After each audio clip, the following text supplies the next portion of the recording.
Good morning, all of you. In last lecture, we discussed about the trial balance. Next chapter from your syllabus is financial statement. Okay. After the preparation of the trial balance, the management of a business enterprise proceeds to get the financial statement prepared. Okay trial balance होने के बाद management of a business enterprises जो भी management होते हैं business के वो क्या करते हैं तो वो फाइनेंशियल स्टेटमेंट प्रिपेयर करते हैं. ठीक है. The purpose of preparing the financial statement is to enable the management to have a periodical review of the progress made by the enterprises and deal with. okay? तो financial statement क्या है तो financial statement में क्या करते हैं तो ये एक फाइनेंशियल स्टेटमेंट प्रिपेयर करने का पर्पस क्या है तो फाइनेंशियल स्टेटमेंट में जो भी मैनेजमेंट होता है वो पीरियडिकल रिव्यू लेता है. मीन्स जो भी एंटरप्राइज है या फिर जो भी कंपनी है तो उस कंपनी की प्रोग्रेस क्या हो रही है, उस एंटरप्राइज की प्रोग्रेस क्या हो रही है, ये पता करने के लिए मैनेजमेंट जो होता है वो फाइनेंशियल स्टेटमेंट प्रिपेयर करता है. Okay. The present status of achievement in the business means business की प्रेजेंट स्टेटस क्या है अचीवमेंट की. मीन्स क्या लॉस हो रहा है, प्रॉफिट हो रहा है, किस पोजीशन पर बिजनेस अभी चल रहा है. ओके ये फाइनेंशियल स्टेटमेंट से पता चलता है. The result achieve during the period under review. Okay जो भी रिजल्ट्स होते हैं या फिर रिव्यूज होते हैं वो पता चल जाते हैं बिजनेस के बारे में. The term financial statements means the two statements prepared at the end of accounting period of the enterprise, the balance sheet statement of the present financial position and profit and loss account income statement. These two statements together are called as a final accounts in traditional account language. okay financial statement क्या होते हैं तो ये financial statement ये जो term है इसके दो मीनिंग होते हैं. ठीक है. फर्स्ट जो होता है वो होता है बैलेंस शीट्स जो है जिसे हम statement present the financial position means business की फाइनेंशियल पोजीशन अभी क्या है जो बैलेंस शीट से हमें पता चल जाता है. और सेकेंड होता है प्रॉफिट एंड लॉस स्टेटमेंट या फिर अकाउंट जिसे हम इनकम स्टेटमेंट बोलते हैं. ठीक है. कितने पैसे आ रहे हैं या फिर कितने पैसे जा रहे हैं या फिर क्रेडिट कितना है, डेबिट कितना है, ये जो भी लॉस और प्रॉफिट के बारे में जो भी पता होता है उसे इनकम स्टेटमेंट बोलते हैं. ठीक है. तो income statement and present financial position statement जो है इन दो स्टेटमेंट को मिल के जो मीन्स ये दो स्टेटमेंट मिल के जो अकाउंट बनता है उसे इसे फाइनेंशियल स्टेटमेंट बोलते हैं in traditional accounting language. Account की जो लैंग्वेज है उसमें जो दो स्टेटमेंट्स है उसे मिलाकर जो स्टेटमेंट बनता है उसे फाइनेंशियल स्टेटमेंट बोलते हैं. ठीक है. तो कौन से दो स्टेटमेंट्स है जिसमें बैलेंस शीट होता है और प्रॉफिट और लॉस स्टेटमेंट होता है. ठीक है. Next advantages of the financial statement. Financial statement जो है उसके एडवांटेजेस क्या क्या हैं. The accounting information given in financial statement is made up by first management. Okay, so the management can review the up-to-date progress made by the enterprise and then decided about necessary course of action to be taken in future. Okay, first जो होता है तो management जो होता है financial statement से management को पता चलता है अप टू डेट जो प्रोग्रेस होती है वो पता चलती है एंटरप्राइज की या फिर कंपनी की, जिससे वो डिसाइड कर सकता है कि जो नेसेसरी कोर्स है या फिर नेसेसरी एक्शन है वो कौन सी लेनी चाहिए. ठीक है. देन नेक्स्ट होता है क्रेडिटर्स.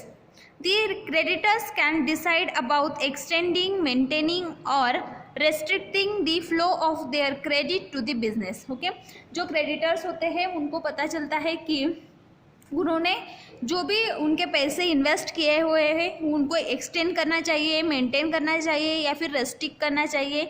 जो भी क्रेडिट का फ्लो है बिजनेस के लिए उसकी पोजीशन क्या होनी चाहिए ये फाइनेंशियल स्टेटमेंट से पता चलता है। नेक्स्ट होता है शेयर होल्डर्स। ओके, तो on the basis of financial statement the shareholders are in position to judge the future prospects of their investment and thus decide either to sell or continue with the ownership of their shares in the firm. Okay, share holders जो होते हैं उनको भी financial statement से जो position है business की वो पता चल जाती है, जिससे उनको फ्यूचर में जो उनके शेयर्स है वो वही इन्वेस्ट हो रहने चाहिए या फिर किसी और को उन्होंने बेच देने चाहिए, कंटिन्यू करने चाहिए या नहीं करने चाहिए, ये पता चलता है।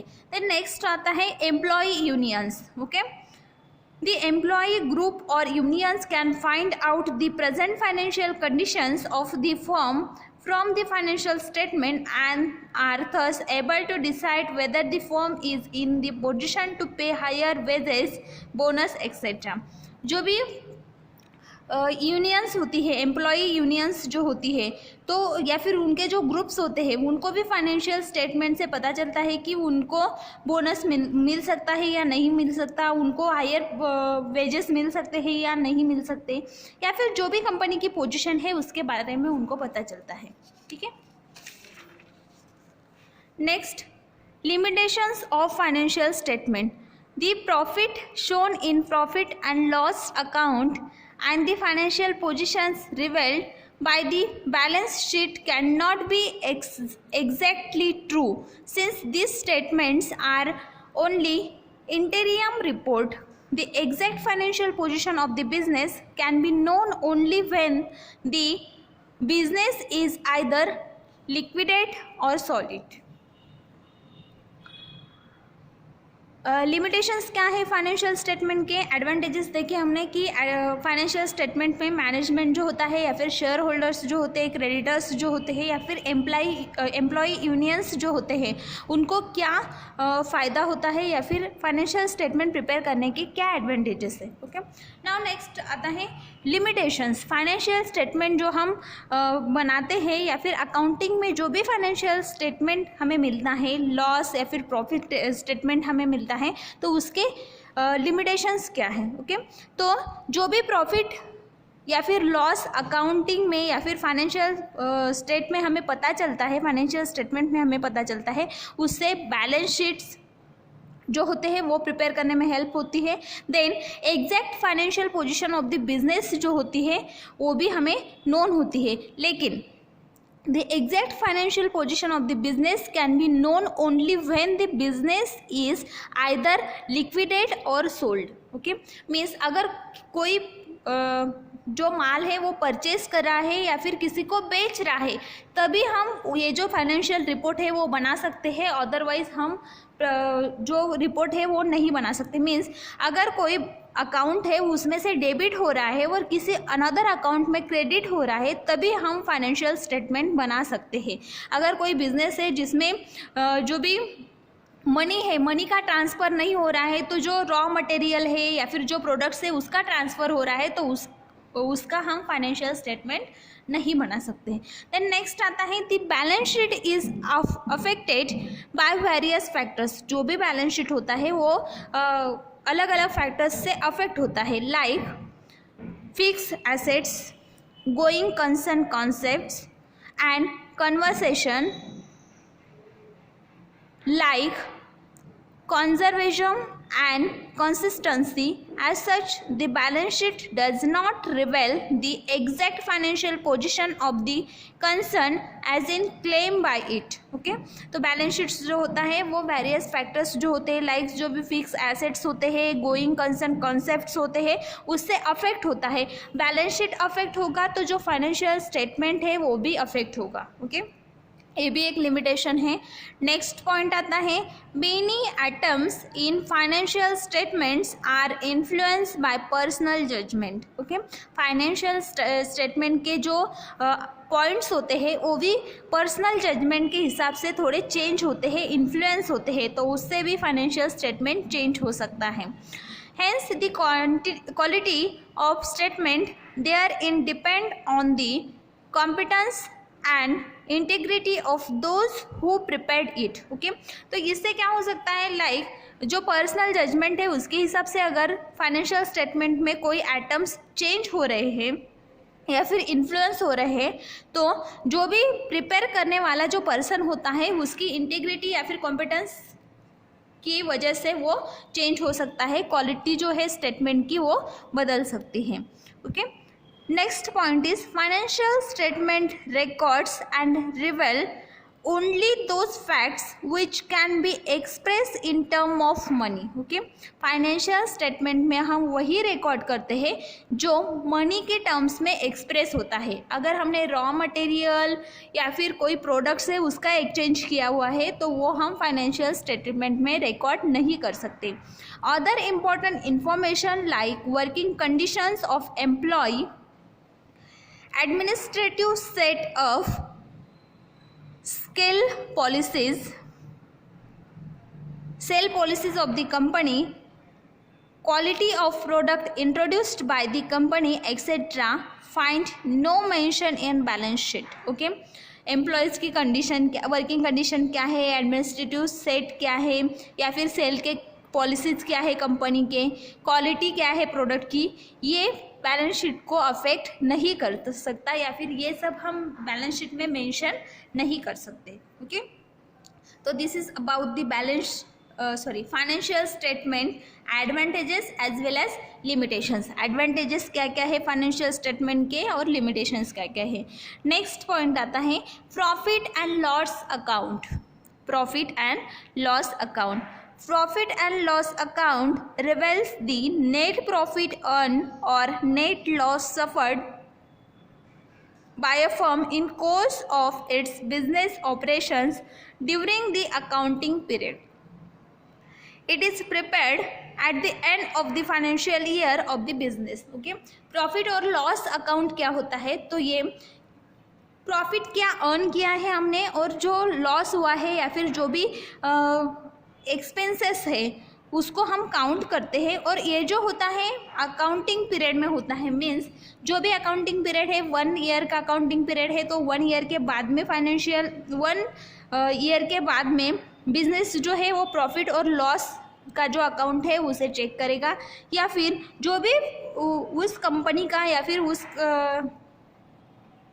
ऑर्गेनाइजेशन का अकाउंटिंग पीरियड होगा उसमें प्रॉफिट और लॉस अकाउंट्स चेक किए जाते हैं. ओके, जनरली फाइनेंशियल ईयर जो होता है वो जनरली फाइनेंशियल पीरियड जो होता है अकाउंटिंग का वो होता है 1 year. Okay, then the main purpose of which a profit and loss account prepared is to ascertain net profit और net loss from the business operations. Okay, इसका पर्पस क्या है या फिर इसका एम क्या है, प्रॉफिट और लॉस अकाउंट हम क्यों कैलकुलेट करते हैं, तो बिजनेस ऑपरेशंस जो है उसमें कितना प्रॉफिट हो रहा है और कितना लॉस हो रहा है, जो भी बिजनेस चल रहा है वो प्रॉफिट में चल रहा है या फिर लॉस में चल रहा है, उसको चेक करने के लिए हम प्रॉफिट और लॉस अकाउंट प्रिपेयर करते हैं. The net income of the current year can be compared with that of the previous year and divisions in income of different periods may be analyzed to ascertain the factor responsible for such deviations.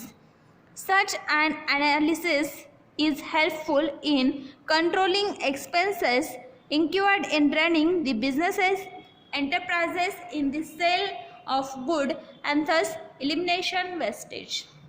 Okay, profit और loss से हमें पता चलता है कि हमें कितने जो प्रोडक्ट्स है वो अभी बनाने हैं, या फिर हमें अगर लॉस हो रहा है तो हमें ये बिजनेस आगे चलाना है या नहीं चलाना है, अगर चलाना है तो उसमें कौन से चेंजेस हमें करने चाहिए. ये सब जो बातें होती है ये प्रॉफिट और लॉस अकाउंट जब हम कैलकुलेट करते हैं तो उससे हमें पता चलती है.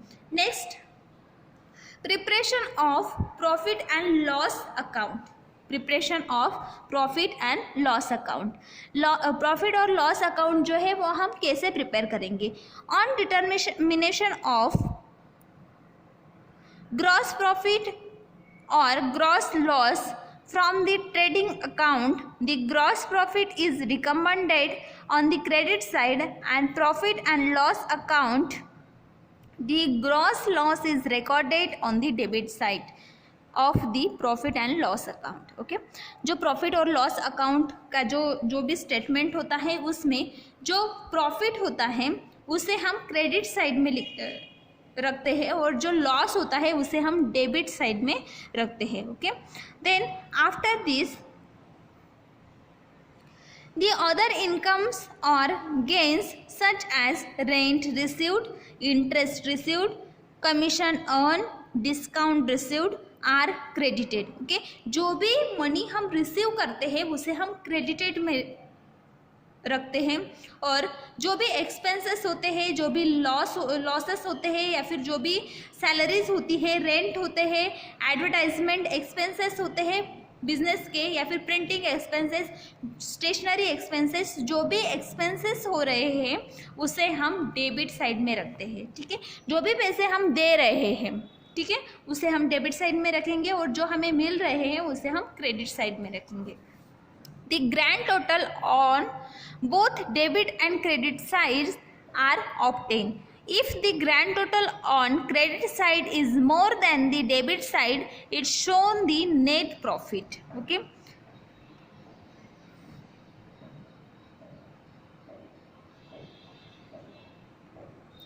अगर क्रेडिट साइड की जो डेबिट साइड और क्रेडिट साइड जो है, डेबिट साइड की जो ग्रैंड टोटल है वो हम निकालेंगे मीन्स, और जो क्रेडिट साइड है उसकी भी ग्रैंड टोटल हम निकालेंगे. दोनों की जो ग्रैंड टोटल है उसमें अगर कोई डिफरेंस है, लाइक क्रेडिट साइड की जो ग्रैंड टोटल है वो ज़्यादा है as compare to debit side, means हमने जो दिए हुए पैसे थे वो कम है और जो लिए हुए पैसे वो ज़्यादा है, तो उसे बोलेंगे नेट प्रॉफिट. ठीक है, मीन्स क्या हमें प्रॉफिट हुआ है. देन अगर ग्रैंड टोटल में डेबिट साइड के जो पैसे हैं मीन्स दिए हुए जो पैसे हैं वो ज़्यादा है और क्रेडिट साइड के जो पैसे हैं या फिर क्रेडिट साइड की जो मनी है, अमाउंट है वो कम है, तो नेट लॉस क्या कैलकुलेट होगा, वो उसे बोलेंगे नेट लॉस. ओके, इस तरह से हम कैलकुलेशन करते हैं. समझ में आया क्या करते हैं? जो बैलेंस शीट होता है उसके ऊपर जो लेफ्ट साइड का कॉर्नर होता है वो डेबिट साइड का होता है, राइट साइड का क्रेडिट साइड का होता है. ठीक है, तो जो भी एक्सपेंसेस होते हैं उसे हम डेबिट साइड में लिखते हैं और जो भी प्रॉफिट हमें होता है या फिर जो भी पैसे हम रिसीव करते हैं उसे हम क्रेडिट साइड में लिखते हैं. अगर क्रेडिट साइड की जो टोटल है वो डेबिट साइड से ज़्यादा आती है तो हमें नेट प्रॉफिट हुआ है, और अगर क्रेडिट साइड की जो टोटल है वो डेबिट साइड से कम आती है तो हमें क्या हुआ है, नेट लॉस हुआ है. द नेट प्रॉफिट और net loss as the case may be is taken to the capital amount of the proprietor. While net profit is added to the capital amount, net loss is deducted therefore. Okay, illustration या फिर example से हम देखेंगे कि क्या होता है. तो यहाँ पे एक एग्जाम्पल दिया गया है. गोपाल मेडिकल हॉल जो है उस मेडिकल हॉल की ईयर की एंडिंग मीन्स मार्च 31, 2015 की यहाँ पे कुछ ट्रांजेक्शन्स दिए हुए हैं, उससे हमें बैलेंस शीट्स जो है या फिर account profit and loss account का जो शीट है उसमें हमें ये जो ट्रांजेक्शन्स है उनको भरना है. ठीक है, तो उसका सॉल्यूशन क्या होगा, पहले तो हम शीट प्रिपेयर करेंगे. शीट कैसे प्रिपेयर करेंगे, left side debit side, right side credit side, 4 columns होंगे. फर्स्ट आता है पर्टिकुलर्स का, सेकंड अमाउंट का, देन क्रेडिट साइड में भी वैसे ही क्रेडिट साइड में फर्स्ट कॉलम जो है पर्टिकुलर, सेकंड कॉलम्स जो है वो है अमाउंट्स. ओके, तो यहाँ पे जो एग्जांपल दिया हुआ है उसे हम जो ट्रांजैक्शंस दिए हुए हैं एग्जांपल के उसे हम प्रॉफिट और लॉस अकाउंट जो है उसके शीट में फिलअप करेंगे.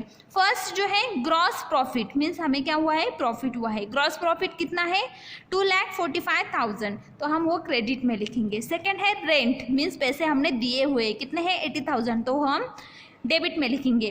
मीन्स इसमें से जो भी दिए हुए पैसे हैं वो डेबिट में और जो मिले हुए पैसे हैं वो क्रेडिट में. सैलरी हमने पे की है 75,000, तो वो आएगी डेबिट में. देन कमीशन पेड, कमीशन दिया हुआ है तो डेबिट में। इंटरेस्ट ऑन लोन मीन्स हमने जो लोन दिया था उस पर हमें इंटरेस्ट मिला है, तो वो हम कहाँ पे लिखेंगे, क्रेडिट साइड में। Then next discount received, discount मिला है तो क्रेडिट साइड में। प्रिंटिंग एंड स्टेशनरी, इसके चार्जेस हमें लगे हैं तो वो डेबिट साइड में। लीगल चार्जेस जो भी है डेबिट साइड में। बैड डेबिट्स जो है वो भी डेबिट साइड में। इंटरेस्ट रिसीव्ड जो है वो क्रेडिट साइड में। लॉस ऑन फायर वो भी डेबिट साइड में। तो इस तरह से जो भी ट्रांजैक्शंस हुए हैं उसमें से जो पैसे हमें मिले हैं, क्रेडिटेड हुए हैं हमारे अकाउंट में, उसे हम क्रेडिट साइड में लिखेंगे। और जो पैसे हमने दिए हुए हैं किसी को उसके अकाउंट में वो डेबिट किए हुए हैं, उसके अकाउंट में क्रेडिट हुए मीन्स हमारे अकाउंट से वो क्या हुए, डेबिट हुए, निकाले हैं, तो उसे हम डेबिट साइड में लिखेंगे। इसे बोलते हैं profit and loss account statement. Okay, और फिर उसकी ग्रैंड टोटल करेंगे, उसको बैलेंस करेंगे। ओके, क्रेडिट साइड की ग्रैंड टोटल और डेबिट साइड की जो ग्रैंड टोटल है उसमें अगर कोई डिफरेंस नहीं है तो वो बैलेंस है। अगर उसमें क्रेडिट साइड की जो टोटल है वो ज़्यादा है तो वो नेट प्रॉफिट, डेबिट साइड की टोटल ज़्यादा आई तो वो नेट लॉस। ओके, नेक्स्ट है point worth nothing in profit and loss account. Okay, कुछ पॉइंट्स यहाँ पे दिए हुए हैं जिसका हम प्रॉफिट और लॉस अकाउंट में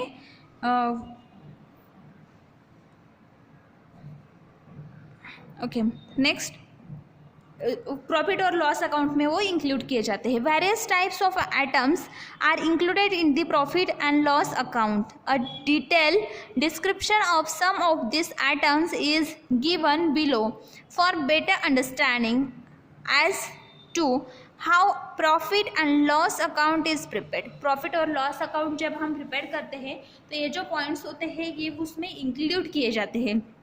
फर्स्ट पॉइंट है सैलरीज। फर्स्ट पॉइंट आता है salaries. Salaries paid to employ are debited to the profit and loss account. The item salaries and wages is treated as salaries and is debited to profit and loss account. However, the items wages and salaries is treated as a wages and is debited to the trading account. Okay, salaries जो होती है वो profit और loss account में include की जाती हैं। तो सैलरीज एंड वेजेस जो होते हैं उसको डेबिट साइड में प्रॉफिट और लॉस अकाउंट के हम रखते हैं क्योंकि वो पैसे हमें देने होते हैं। देन नेक्स्ट आता है रेंट। ओके, रेंट को भी हम डेबिट साइड में रखते हैं। The amount paid is shown in the debit side. जो भी अमाउंट हम पे करते हैं उसे हम डेबिट साइड में रखते हैं प्रॉफिट और लॉस अकाउंट के। However in case of the rent received, अगर हमने रेंट रिसीव किया है तो उसे हम क्रेडिट साइड में रखेंगे। ठीक है, मीन्स जो भी पैसे हमने पे किए हैं उसे हम डेबिट साइड में और जो पैसे हमें मिले हैं रिसीव किए हैं उनको क्रेडिट साइड में रखेंगे। Next point is discount. Next point is discount. Discount is of two types. Discount two type का होता है। फर्स्ट आता है trade discount and second one is cash discount. First जो है trade discount. Trade discount is given on a bulk purchase and bulk sale. Okay, trade discount जो होता है वो ज़्यादा प्रोडक्ट्स जो है वो अगर सेल किए हैं किसी ने या फिर किसी ने परचेज किए हैं तो उसी पर ट्रेड डिस्काउंट मिलता है। It is deducted from the amount of purchase and sale before they are recorded in the book. इसमें क्या होता है, जो भी ट्रेड डिस्काउंट होता है वो पहले ही जो प्रोडक्ट्स होते हैं उसकी जो प्राइस होती है उसकी प्राइस में से वो अमाउंट पहले ही डिडक्ट किया जाता है बिफोर राइटिंग और recording in the books. Books में रिकॉर्ड करने से पहले ही वो क्या किया जाता है, डिडक्ट किया जाता है, बाद में बुक में रिकॉर्डिंग होती है। ठीक है, देन नेक्स्ट जो आता है ये किसके बारे में बात कर रहे हैं हम, प्रॉफिट और लॉस स्टेटमेंट के बारे में। अगर ये हमें अनदर कोई बुक है उसमें मेंशन करना है तो उसमें हम डिस्काउंट का अलग कॉलम लेते हैं, लेकिन प्रॉफिट और लॉस स्टेटमेंट जो है इसमें डिस्काउंट का कॉलम नहीं होता। अगर किसी को हमने डिस्काउंट दिया है या फिर किसी से हमें डिस्काउंट मिला है तो वो पहले ही जो प्रोडक्ट होता है उसकी जो वैल्यू होती है, उसकी जो MRP होती है उसमें से पहले ही डिडक्ट किया जाता है, बाद में उसको बुक में राइट किया जाता है। इसको ट्रेड डिस्काउंट बोलते हैं, ठीक है। देन नेक्स्ट आता है cash discount. Cash discount is given to creditors और customers in order to encourage prompt payment of dues. When discount is received from the creditors it is considered as income and is shown on the credit side of profit and loss account. When discount is allowed to customers, it is regarded as expense and hence it is debited to the profit and loss account. Okay, cash discount जो होता है वो भी जो customers होते हैं या फिर क्रेडिटर्स होते हैं उनको एनकरेज करने के लिए ये पेमेंट किया जाता है। तो ये क्रेडिटर्स जो होते हैं वो जब डिस्काउंट रिसीव करते हैं तो उनकी वो क्रेडिट साइड में लिखते हैं क्योंकि उनको प्रॉफिट हुआ है, और जो देते हैं मीन्स जो सेल कर रहे हैं उनको लॉस हुआ है तो वो डेबिट साइड में लिखेंगे, ठीक है। देन नेक्स्ट आता है commission. Next point is commission. To increase the sale, agents are appointed on the commission basis.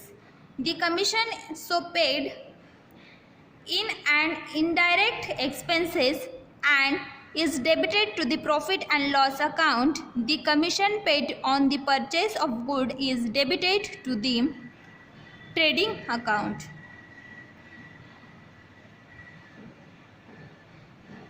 Commission क्या होता है, तो जो भी सेल है उसको इंक्रीज करने के लिए जो एजेंट्स अपॉइंट किए जाते हैं कमीशन बेसिस पर, उनको जो पैसे दिए जाते हैं, उनको जो पेमेंट किया जाता है वो डेबिट साइड में लिखते हैं प्रॉफिट और लॉस अकाउंट के, ठीक है।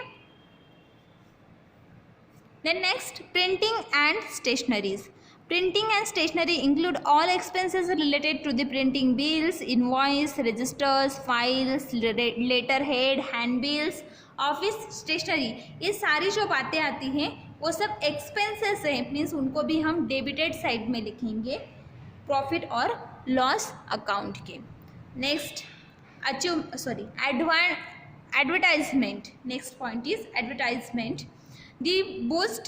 To boost the sale of the products, suitable publicity is necessary. It is an essential expenditure for any business. Hence, it is debited to profit and loss account since it is indirect expenses. Okay?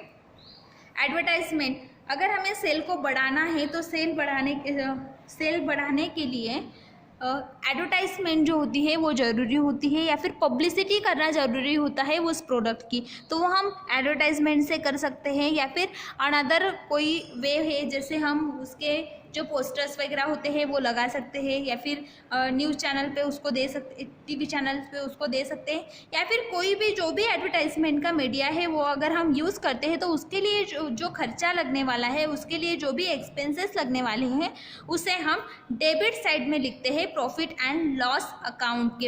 ये जो है ये सारी indirect expenses है। Okay, then next आता है carries outward or freight on outward.